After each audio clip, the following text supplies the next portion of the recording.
ओम शांति। कलयुग से सतयुग होने में कितना समय लगेगा? अभी जो समय चल रहा है कलयुग, और कलयुग को सतयुग में परिवर्तन होने में कितना समय लगेगा? कई लोग पूछते भी हैं कि अभी कितना समय बाकी और है कलयुग का। कितने ही लोगों का ये मन में सवाल है कि कलयुग अभी कितने वर्ष तक चलेगा। तो आइए आज जानते हैं कि वास्तव में अभी और कितना समय है। तो देखिए, भगवान ने तो इशारा दे दिया है दुनिया परिवर्तन के लिए। विनाश के लिए टाइम नहीं लगेगा। विनाश में कोई समय नहीं लगता है। विनाश होने में कब क्या हो जाए कोई भरोसा नहीं है। देखिए, इस कल्प की आयु कितनी है? भगवान कहते हैं मात्र 5,000 साल, और विज्ञान कहते हैं करोड़ों साल, लाखों लाखों साल बताया है। भगवान कहते हैं कि करोड़ों साल बताया, वो भी ठीक है। कैसे? वैज्ञानिकों ने परीक्षण किया था सागर के पानी को, मिट्टी को, धरती को परीक्षण करके बताया। भगवान तो कहते हैं कि ये अविनाशी हैं, कितना भी करोड़ वर्ष लगा दो वो सही है, क्योंकि ये धरती, मिट्टी, ये सागर का पानी, ये सब अविनाशी है, जिसका कभी नाश नहीं होता, जिसका कभी विनाश नहीं होता है। स्वयं परमात्मा इस सृष्टि पर आकर के कहते हैं कि 3 चीजें अविनाशी हैं। वो 3 चीजें कौन सी हैं? धरती, पानी हो, इसका कभी विनाश नहीं होता है, ये अविनाशी चीजें हैं, इनका परिवर्तन होता है। आत्मा, परमात्मा, प्रकृति, ये तीनों चीजें अविनाशी हैं, जिसका कभी विनाश नहीं होता, जिसका कोई नाश नहीं कर सकता है।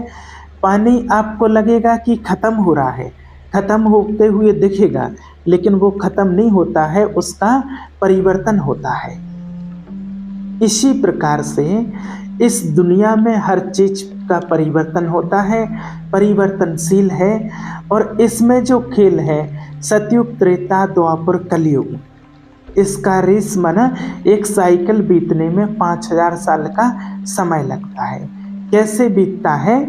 तो बताया गया है कि सतयुग और त्रेता 2500 वर्ष बीतता है, और 2500 वर्ष बीतने के बाद इब्राहिम आते हैं। और आज जितने भी धर्म हैं, इस्लाम हो, क्रिश्चियन हो, बौद्धी हो, कितने जो भी धर्म हैं, वो सारे धर्म 2500 साल के अंदर ही स्थापित होते हैं। सतयुग, त्रेता में 2 युग में देवताओं की दुनिया बीतती है, जिसमें और कोई धर्म नहीं होता है, सिर्फ एक ही धर्म होता है, सनातन धर्म, और कोई धर्म नहीं होता है।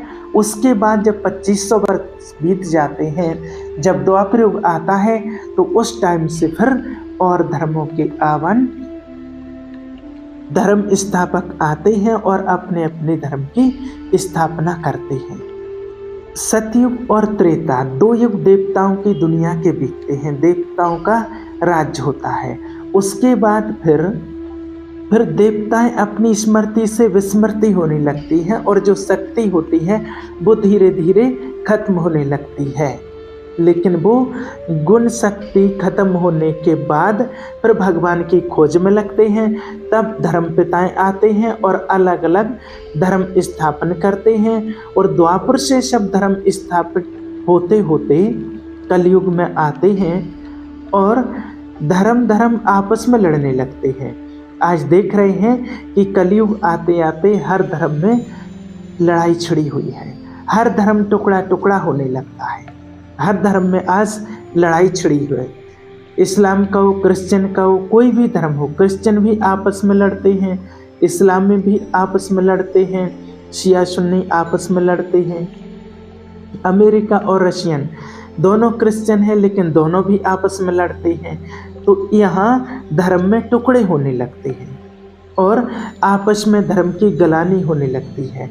तब भगवान कहते हैं यदा यदा ही धर्मस्य गलानी भवति भारते, यानी कि जब धर्म की संपूर्ण गलानी हो जाती है, तब परमात्मा आते हैं एक सत धर्म की स्थापना करने।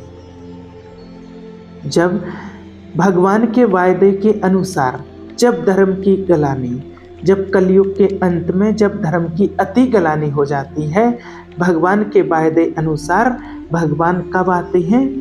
कलयुग के अंत में भगवान आते हैं, सारे अधर्मों को नाश करके एक पुनः सत्य धर्म की स्थापना करता हूँ।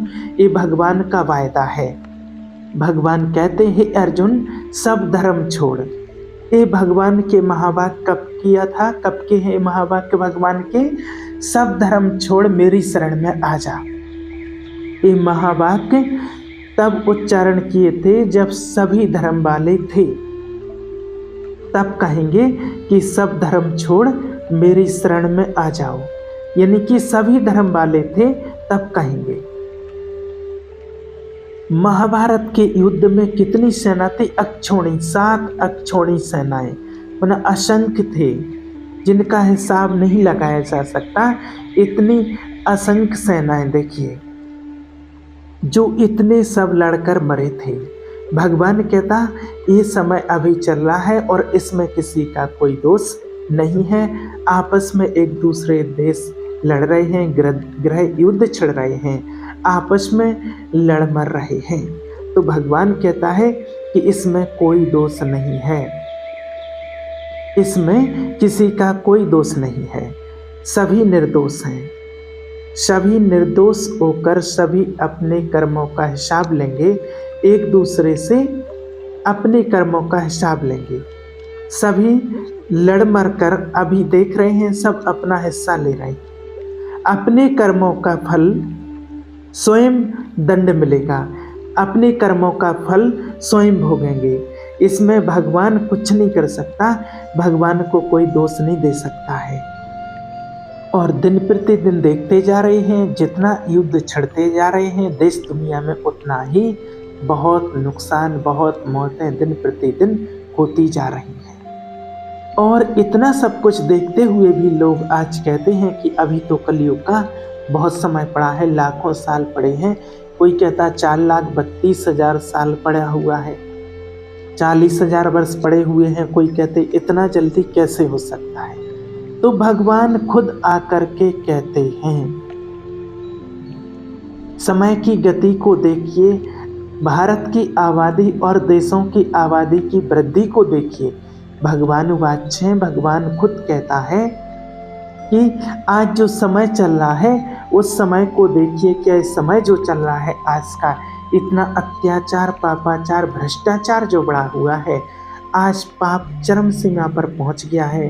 तो क्या इस समय को देखते हुए लगता है जो आज दुनिया में समय इतना नज़दीक, इतना परिवर्तन हो रहा है, इतना स्पीड से परिवर्तन हो रहा है, हर चीज़ में परिवर्तन हो रहा है, तो इस समय की जो तीव्र गति जो इतनी बढ़ रही है आज दुनिया में, जो भी हर चीज़ अति में पहुंच रही है, तो आज हम इसको देख कर के अंदाज़ा लगा सकते हैं क्या ये दुनिया 4,00,000 साल तक रह पाएगी?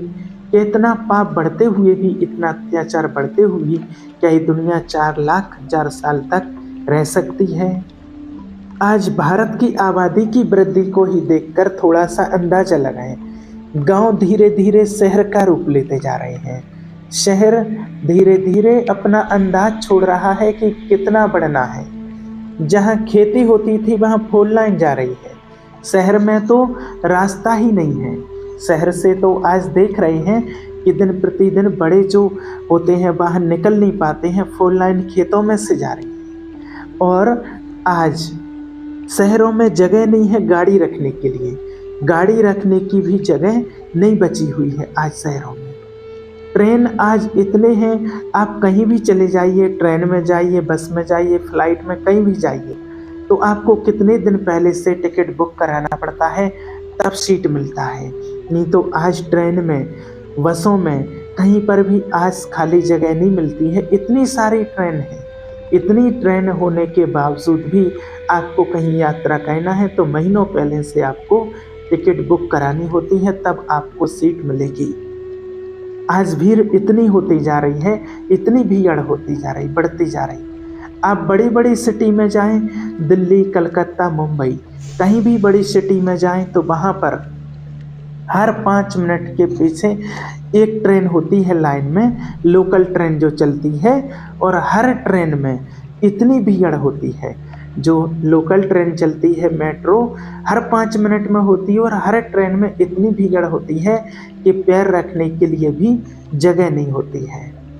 अब और कहाँ से ट्रेन लगाएं, कहाँ से रास्ता बनाएं, क्या करें?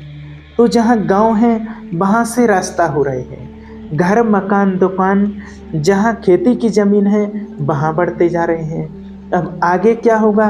खेती कहाँ करेंगे?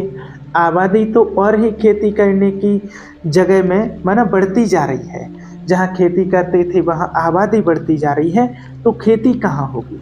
आज जनसंख्या इतनी बढ़ रही है, ज़मीन तो उतनी ही है, वो तो बढ़ नहीं रही है। और जनसंख्या वृद्धि होने के कारण आज जहाँ खेती होती थी वहाँ पर नगर बस्ती गांव बसाए जा रहे हैं। अब आबादी जब डबल हो जाएगा, इतना बढ़ती जा रही है, और खेती और कम होती जाएगी। फिर खेती कहाँ करेंगे? आवश्यक अगर अनाज नहीं मिलेगा तो क्या होगा? भूकंप हुआ तो कोई बता के थोड़ी आता है। दुनिया परिवर्तन के लिए भगवान ने इशारा दे दिया है कि कलयुग के बाद सतयुग होना है, और विनाश जो होता है, परिवर्तन जो होता है दुनिया का, उसमें कोई समय नहीं लगेगा। आज हम देख रहे हैं कहीं पर भी युद्ध छिड़ जाता है, कहीं पर भी एटम बॉम्ब्स गिरा देते हैं, या कुछ भी हो जाता है, कोई भी घटनाएं हो जाती हैं, तो वहाँ कहीं बांध फट जाते हैं, कहीं डैम टूट रहे हैं, कुछ भी हो रहा है। तो आज हम देख रहे हैं कि इन सारी चीज़ों को होने के कारण आज दुनिया में ऐसे ऐसे जो विनाशकारी वस्तुएं बना के तोपें, मिसाइलें, बॉम्ब्स तैयार किए गए हैं कि उनसे हम अंदाज़ा लगा सकते हैं कि इतनी जहरीली गैसें, इतने जहरीले बॉम्ब्स वगैरह बना के तैयार किए गए हैं कि बिना सोने में टाइम नहीं लगेगा, पता भी नहीं लगेगा, और कितने जल्दी दुनिया की सफाई हो जाएगी। इसलिए भगवान कहते हैं कि समय का परिवर्तन तो अवश्य है और होना ही है, उसको कोई रोक नहीं सकता है। हमें तैयारी करनी है कलयुग से सतयुग में जाने की, तो अपने पुण्य कर्म करने हैं, पुण्य कर्मों की पूंजी हमें साथ में लेकर के जाना है। ओम शांति।